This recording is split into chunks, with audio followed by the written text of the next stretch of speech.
What happens to a vow when the person who made it is already gone? Not broken, not abandoned, just gone. The spouse buried in the church cemetery, the priest who gave the last blessing, the children grown and scattered, and there you are, still wearing the ring, still lighting the candle, still whispering the promise into the dark, long after anyone alive can hear it. Padre Pio sat with people in exactly this place. Men and women who came to him not asking about sin, but asking about something harder, something the catechism barely touches.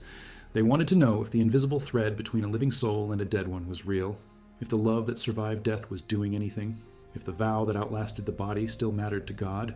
What he told them will unsettle you, not because it is terrifying, because it is more demanding than terror. If you value documented Catholic history and the mystical theology surrounding Padre Pio's charisms, subscribe now. It is the best way to support this work. And drop a comment telling us which city you are watching from. We love knowing where this reaches. Also, this script is carefully researched and draws from two primary sources that go far deeper than the popular biographies. The first is C. Bernard Ruffin's Padre Pio, the true story, revised and expanded in 1991 through Our Sunday Visitor Press, which drew directly from sworn testimonies collected during the official beatification process in Rome. The second is the collected letters of Padre Pio himself, published as the Epistolario under the editorship of Father Melchiorre da Pobladura, 4 volumes that span from 1910 to 1968 and contain his actual words on marriage, purgatory, and the obligations of the living toward the dead.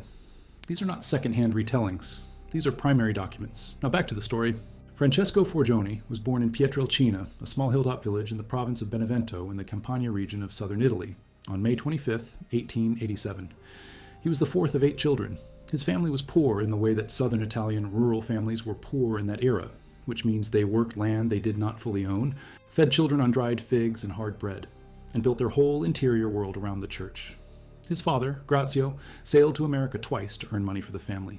His mother, Maria Giuseppa, raised the children on prayer the way other mothers raised children on food. Francesco entered the Capuchin order at 15, took the name Pio, and was ordained a priest in August of 1910 in the city of Benevento. He was 23 years old. 3 years later, in September of 1910, he developed stigmata. Temporary at first, he reported wounds on his hands, feet, and side that appeared and disappeared over the following years, accompanied by fevers that climbed past 118 degrees Fahrenheit. Temperatures his physicians documented and could not explain. In September of 1918, the wounds became permanent. They would remain visible and bleeding for the next 50 years, until the day before his death. But here is what most people miss about Padre Pio. The stigmata were the visible thing. The charisma that shaped his pastoral work most deeply, the one that made thousands travel to San Giovanni Rotondo from every country in Europe, was something less dramatic and far more precise. He could read souls, not in a vague or metaphorical sense. He knew things about the people who knelt before him in the confessional that they had never told anyone. He knew sins from decades before. He knew fears the penitent had never spoken aloud. He knew whether grief was clean or complicated. And crucially for our story tonight, he knew the state of souls in purgatory. Padre Pio described purgatory not as a location at a fixed distance, but as a condition, a state of intense longing and simultaneous purification. He told his spiritual director in a letter dated April 22, 1912, that souls in purgatory experience 2 dominant realities simultaneously. The first is a burning clarity, the soul finally understanding with full transparency every offense against God, every wound inflicted on another, every grace wasted. The second is the certainty of salvation, which makes the purification bearable but does not make it light. He wrote that the souls there are more tender than we imagine, and more dependent on the prayers of the living than we ever act. Now understand what this means for vows, for marriage, for promises made at an altar, for the invisible contract between 2 people who said forever and meant it, even knowing that one of them would die first. In the winter of 1926, a widow from the province of Foggia made the journey to San Giovanni Rotondo. She was not a young woman.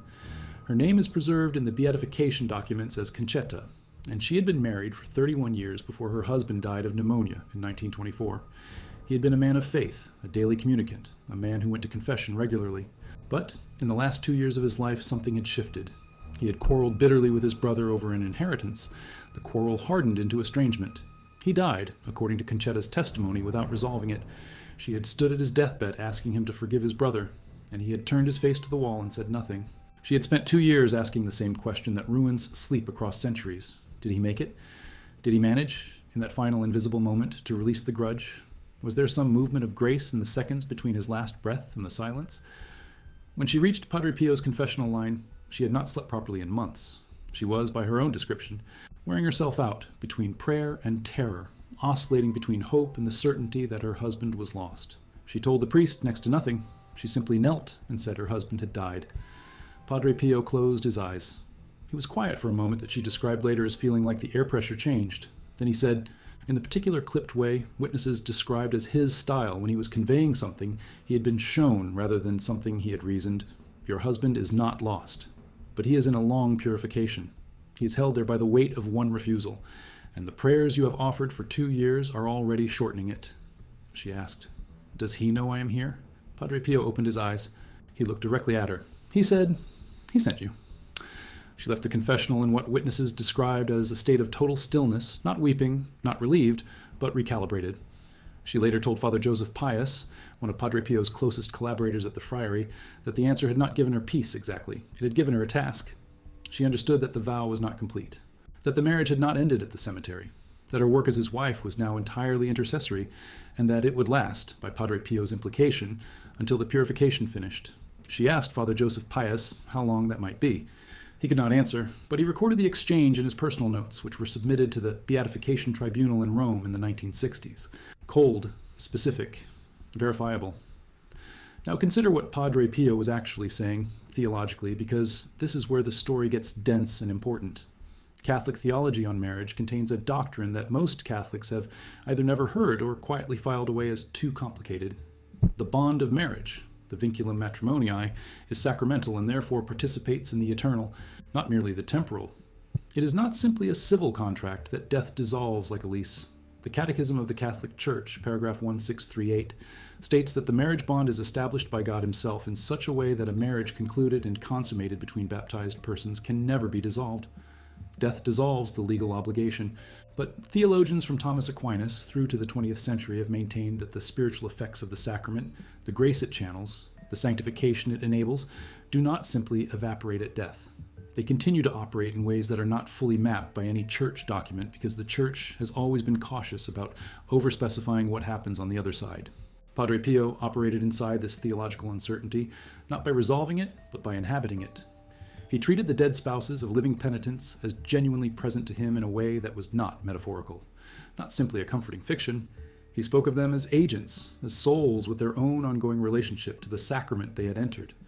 In 1931, a man named Ettore from Turin came to confession at San Giovanni Rotondo. His wife had died in childbirth in 1928. The child had survived but was 3 years old and sickly. Ettore had, in the grief of the first year, made a private vow that he would not remarry, would raise the child alone, and would pray daily for his wife's soul. He kept the vow for 2 years. Then, in 1930, he had met a woman he admired, and the question had become urgent and real. He was 34. He wanted a companion. He wanted another parent for a sick child. He wanted to know if releasing himself from the private vow was sinful, and if his dead wife would understand. He put all of this to Padre Pio across the confessional screen. Padre Pio's answer, as recorded by Ettore in a letter sent to the friary in 1944 after Ettore's own wartime experiences prompted him to write down everything he remembered, was not what Ettore expected. Padre Pio did not tell him whether to remarry. He said, "Your wife already knows what you need before you speak it. She is not jealous, but she is asking something of you. The child. That is her voice to you still." Ettore sat with that for a long time. He did eventually remarry in 1933. The second marriage, by his account, was a good one, but he reported that he spent the rest of his life with the clear and somewhat uncomfortable sense that his first wife remained a participant in his household, not as a haunting, but as an ongoing influence, felt most clearly in how the sick child, a boy named Gianni, mysteriously improved beginning in the autumn of 1931 and was by 1934 entirely healthy. Ettore attributed the recovery to the prayers of the dead, to the vow the living had kept partially, to the invisible structure that a sacrament builds between two souls and does not entirely dismantle. Padre Pio, in his letters to Father Agostino da San Marco in Lamis, one of his earliest spiritual directors, returned repeatedly to a framework for understanding what the dead are and are not able to do for the living. His letter of February 7, 1913, contains a line that was cited during his canonization proceedings. The soul in purgatory retains the love it carried into death. It does not forget. It does not cease. It simply cannot act directly. It acts through the prayers it elicits from the living who love it. Read that carefully. The soul in purgatory acts through the prayers it elicits from the living. This is not passive. The dead soul is not simply waiting.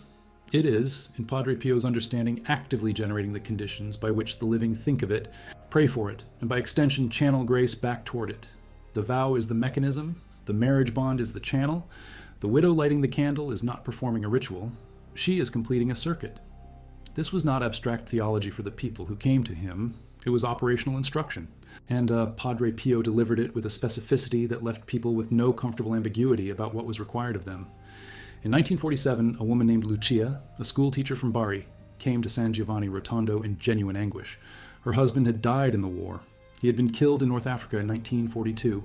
She had received the telegram in October, 9 days after his death, while she was already 6 months pregnant. The child, a girl, had been born in January of 1943, into an Italy that was crumbling. Lucia had raised the girl alone.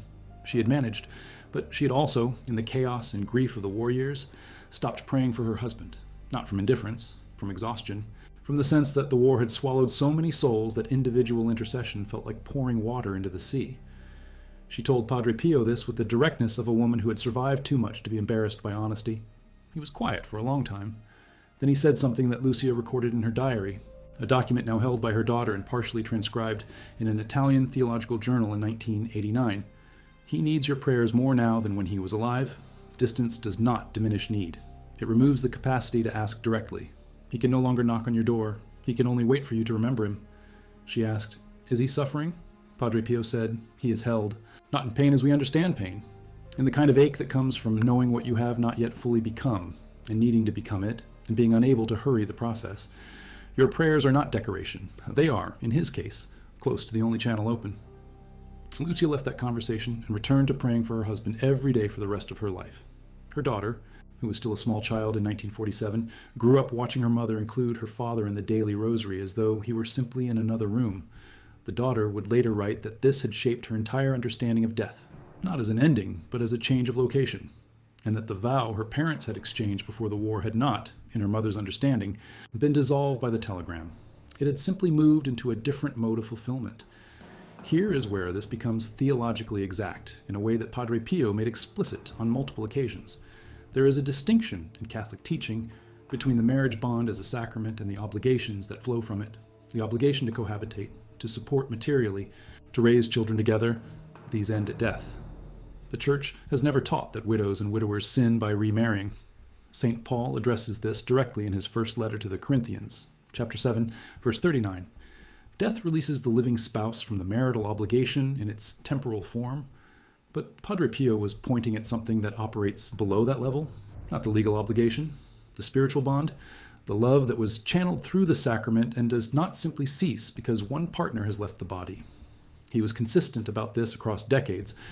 Father Eusebio Notte, who served at the friary during the 1950s and kept detailed notes on Padre Pio's pastoral conversations, recorded that Padre Pio said on at least 3 separate occasions that the prayers of a spouse for a deceased partner are among the most powerful intercessory prayers available in human experience, precisely because they pass through a sacramental bond that was designed by God to transmit grace between two people. The death of one partner does not close the channel. It changes the direction of flow. Instead of grace moving horizontally between two living bodies, it moves in one direction, from the living toward the soul undergoing purification. Eusebio wrote this down in a personal journal, which was later donated to the Capuchin Provincial Archive in Foggia. It was not published during Padre Pio's lifetime. It was not even widely known until the 1990s, when a researcher named Gerardo Ciofari, working on a commissioned study for the friary at San Giovanni Rotondo, accessed the archive and transcribed several passages. Ciofari's work was published by Edizioni Padre Pio da Pietrelcina in 1993. It is worth sitting with the strangeness of what Padre Pio was describing. He was not speaking of sentimental attachment. He was not offering comfort of the vague and symmetrical kind that says our loved ones are always with us in our hearts. He was offering something with a harder edge, a specific claim that sacramental bonds continue to function after death, that the dead are genuinely helped or impeded by what the living do, and that the living who made vows to the dead carry a real and ongoing obligation that does not end at the graveside. This is either one of the most comforting things a person could hear or one of the most demanding. Probably both, and probably at the same time. In 1954, a young man came to confession at San Giovanni Rotondo. He was 26 years old.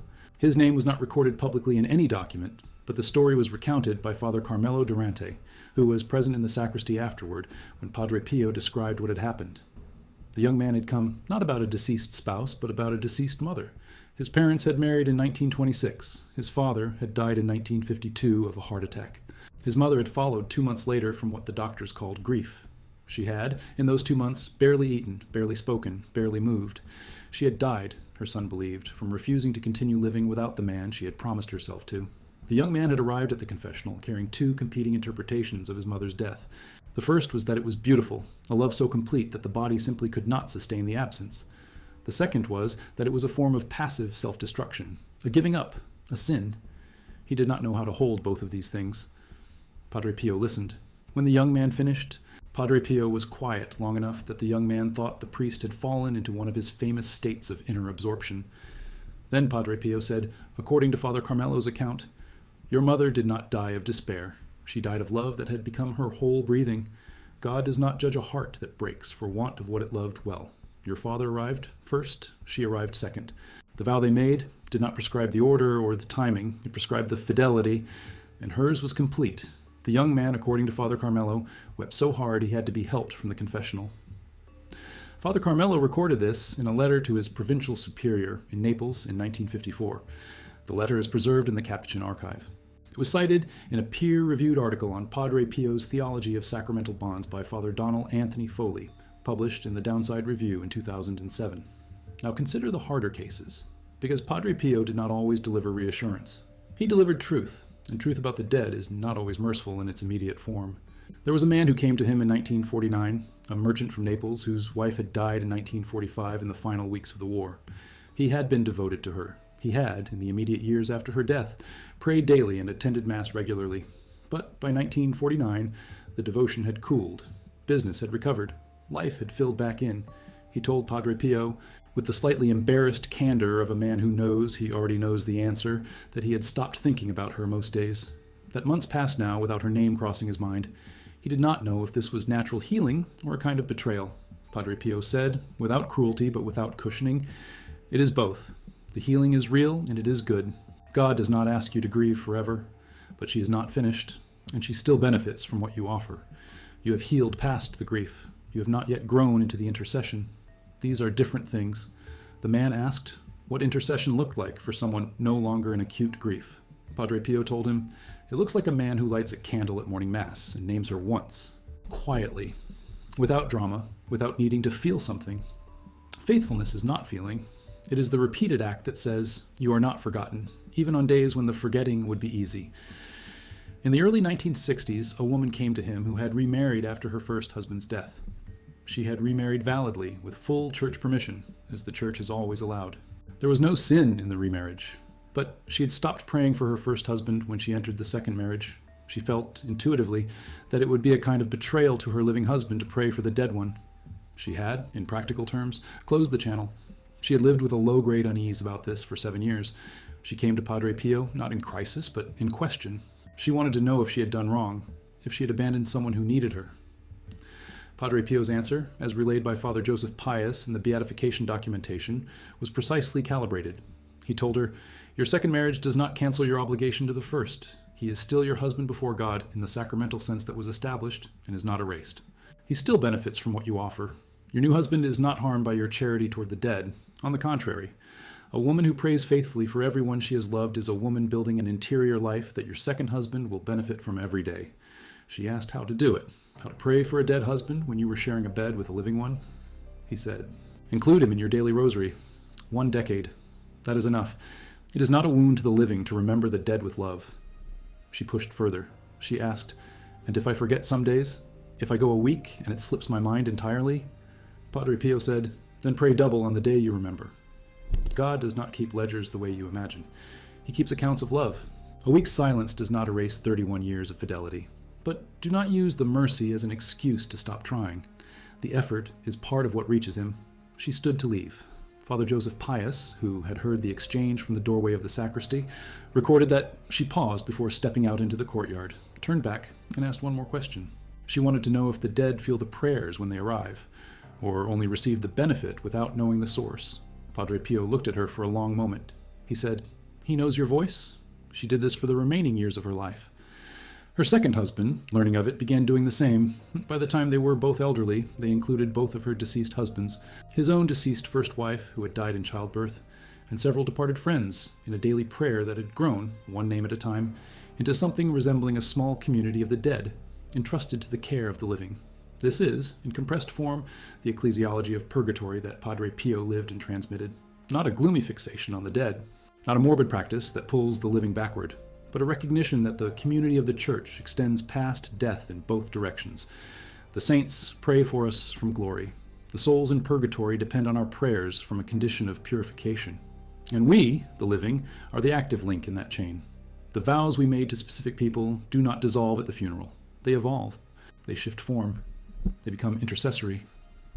Padre Pio's mystical understanding of this was not merely theoretical. He reported, on multiple occasions, documented in the beatification depositions, actually encountering souls in purgatory, not as vague presences, but as specific persons who came to him requesting prayers. He reported, in a letter to Father Agostino in 1912, that he regularly saw souls he recognized, including souls of the recently dead, arriving at the church at San Giovanni Rotondo or at his cell, asking for Mass to be offered for them, asking for a specific prayer, sometimes asking him to relay a message to a living family member. In one account, preserved by Father Eusebio, a woman appeared to Padre Pio in the church at night. He recognized her as the recently deceased wife of a man in the parish. She was, in his description, surrounded by a light that was not comfortable, the light of purification rather than the light of glory. She asked him to tell her husband that their marriage had been the greatest grace of her life, that she was being purified of the pride that had made her sharp toward him in the final years, and that she needed his prayers because she could not ask for them directly anymore. Padre Pio went to the husband the next morning. The man wept. He spent the next 3 years attending daily Mass and dedicating it to his wife's purification. He died in 1921. Padre Pio said at the man's funeral that the wife had been waiting for him. There's a specificity to all of this that is either the most beautiful doctrine in the Christian faith or a sustained hallucination held by millions across 20 centuries. Padre Pio was emphatic about which it was. He said, "To anyone who suggested his visions were imagination, I am the least imaginative man in this building. I report what I see. I do not embellish." He said this in the 1940s, during one of the periods when the Vatican was conducting an official investigation into his activities. 2 separate church investigations, one in 1923 and one in 1931, had restricted his public ministry, suspended his ability to say public Mass, and questioned whether his extraordinary gifts were genuinely divine or possibly demonic in origin. Both investigations were ultimately resolved in his favor. He was beatified in 1999 by Pope John Paul II and canonized in 2002. The official declaration named bilocation, the reading of consciences, and the working of miracles among the charisms confirmed by the Church's investigation. But here is the thing about vows that Padre Pio returned to most insistently, in letters, in confessional conversations, in the pastoral instructions he gave to the groups of lay people who gathered around him as spiritual children. He said that the failure of the living to pray for the dead was one of the most widespread and quiet forms of cruelty operating in modern Christian life. Not because people were malicious, because they were distracted, because the culture of the 20th century had quietly agreed that death is a conclusion, that the dead are past, that grief has a season, and then life resumes without them. He considered this a catastrophic error, not sentimental, not theological posturing, practical and damaging, because if the souls in purgatory genuinely depend on the prayers of the living, and if the living have largely stopped praying for specific dead people once the grief fades, then those souls are being left in a purification that could be shortened, and isn't, by people who loved them, who made promises to them, who are alive and capable of helping and simply not doing it. In his letters to his spiritual daughters, the group of women who had entrusted themselves to his direction and to whom he wrote with unusual directness, he said variants of this repeatedly. In a letter to Maria Gargani in 1915, he wrote that the dead are more alive than we imagine and more needful than we act. He said that each day lived without remembering the dead in prayer is a day in which a soul that loves you has been left to carry its purification without the relief you could have provided. This is not comfortable. It is not meant to be, but it is also not despairing. Because the same theology that imposes this obligation also contains its own mercy, Padre Pio was equally insistent that no prayer offered for the dead is lost, no Mass dedicated to a soul in purgatory fails to reach its destination, no rosary prayed through distraction and fatigue is rendered useless by the imperfection of the person praying it. He said this explicitly to the widow Concetta in 1926. The prayers you have offered for 2 years are already shortening it. She had spent 2 years praying while afraid that her prayers were hitting nothing. They had not been hitting nothing.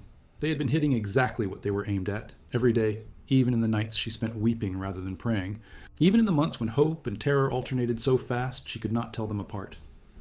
Padre Pio's final years were visibly painful. The stigmata, which had marked him since 1918, had bled continuously for 50 years, leaving his biographers and physicians with documentation of what was essentially a continuous wound that never infected and never closed. He described the pain as a participation in something rather than simply as suffering. He said in a 1964 letter that he did not experience the wounds as punitive but as connective. They connected him to the Passion of Christ in a way that he found, paradoxically, companionable. He was not alone in the pain because the pain itself was a shared thing. He died on September 23, 1968, at 81 years old at 4:20 in the morning. The stigmata disappeared from his hands, feet, and side within hours of his death. The skin was clear, no scars, no evidence, physically, that the wounds had ever existed. The physicians who examined the body documented this. It was one of the details that struck his biographers most forcefully, not the 50 years of the wounds, but the sudden, clean absence of them at the moment they were no longer needed. He had asked to be buried in the crypt of the small church at San Giovanni Rotondo. He had said that this was where he wanted to receive visitors after his death, because he expected the visitors to continue. He was correct. The pilgrimage to his tomb is, as of the time of this research, among the largest in the Catholic world. Several million people visit each year. Many of them come with the question that Conchetta brought in 1926, not asking about sin, asking about the person they buried, whether the love survived, whether the vow still means anything now that one party to it is no longer breathing. The answer Padre Pio gave, across decades of pastoral work, was always structurally the same. The love survived. The bond persists in a form you cannot see. And what you do with that, the prayers you say or refuse to say, the candles you light or let go out, the names you continue to speak into the morning rosary or quietly retire from the list because it hurts too much to keep saying them, these things are not symbolic. They are operational. They reach something real. He said, in a letter to one of his spiritual daughters in 1922, a letter held in the Epistolario, Volume 2, page 431, that the church on earth and the church in purgatory are, in his experience, not nearly as separated as we imagine. What divides them is not distance, but mode. They occupy the same love. They move through the same grace. The vows exchanged at an altar are not dissolved by the grave. They are, if anything, clarified by it. He wrote, I have seen what you are afraid to hope. The dead do not forget who loved them, and God does not waste a single prayer offered in faithful love, not even the ones prayed through gritted teeth, not even the ones soaked in doubt, not even the ones whispered at 3 a.m. by a widow who has stopped believing that any of it reaches anywhere. Those prayers reach, every one of them. In 2008, archaeologists working on a renovation project beneath the basilica at San Giovanni Rotondo discovered, during excavation near the original crypt, a small sealed niche containing a handwritten note on paper dated 1953. The note was written in Italian in a hand that the Capuchin archivist confirmed belonged to one of Padre Pio's known spiritual daughters. It contained one sentence, offered in thanksgiving for a husband reached. No name, no date of death, no explanation of which husband, which reaching, which vow had found its destination. Just the bare factual claim, folded and sealed in stone for 55 years, that the channel had worked. That is what survives when the body doesn't. A folded piece of paper in a wall, a sentence without a name, and the unsettling certainty of a woman who knew, without any instrument to measure it, that she had completed what she promised.